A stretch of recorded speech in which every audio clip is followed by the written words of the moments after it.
सबसे पहले नजर डालते हैं अब तक की बुलेटिन की। महाराजा रंजीत सिंह की बरसी की तकरीबात में शिरकत के लिए भारत से आए सिख यात्री ननकाना साहब में 3 रोजा क़याम के लिए गुरुद्वारा पंजा साहब की यात्रा के लिए हसन अब्दाल पहुंच गए।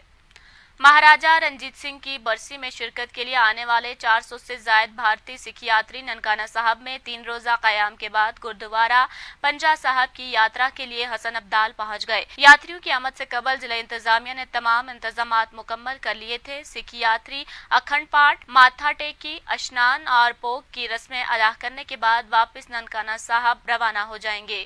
खाला, अब 10 रुपए में सबसे ज्यादा पाउडर, जो बनाए झाग ज्यादा और निकाले दाग ज्यादा।